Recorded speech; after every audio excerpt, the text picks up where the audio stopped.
Bonjour, ici Michel pour Ciné Techno, et aujourd'hui je vous parle du jeu vidéo Alwa's Awakening de Elden Pixels, sorti sur Switch le 27 septembre 2018.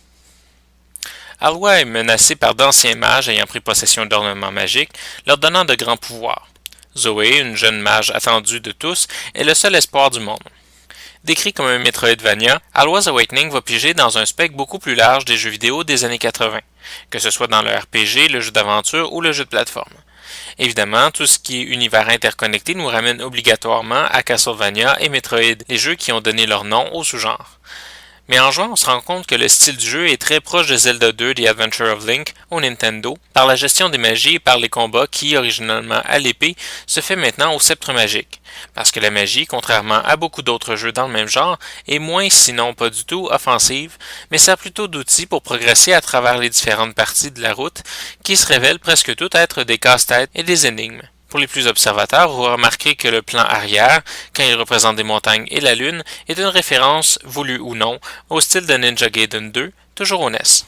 Côté esthétique, on fait dans le très bon 8 bits, mais on n'invente rien. Alors que certains développeurs vont ajouter au style avec les moyens technologiques contemporains, on ne fait pas ou peu jouer dans ces eaux-là, et on reste fidèle dans un style visuel plus simple, mais qui fonctionne parfaitement.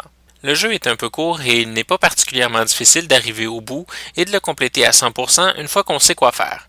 Mais il s'agit de savoir quoi faire, et là, ça peut être un peu plus compliqué. D'un côté, il y a l'utilisation de la magie qui sert à passer certaines portes, certaines falaises trop hautes, certains précipices ou obstacles, et il faut souvent revenir sur ses pas avec la bonne technique. Mais ce qui rend la chose vraiment plus difficile est que certains des obstacles vont sembler extrêmement difficiles, mais pas impossibles. Vous allez essayer, réessayer et réessayer encore et encore, peut-être pour enfin réussir à passer où vous voulez passer, pour vous rendre compte que la prochaine magie rend cette partie extrêmement facile. C'est difficile de savoir s'il s'agit d'un choix de level design ou d'une attention qui se répète.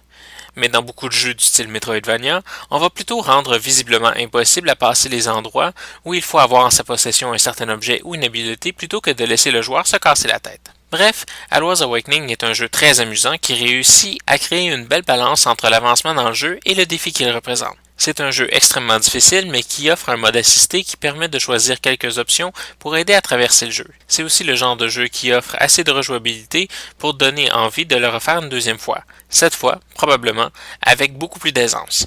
Le jeu est sorti sur Nintendo Switch et Steam, et je lui donne une note de 9 sur 10. C'était Michel, je vous remercie, et amusez-vous bien.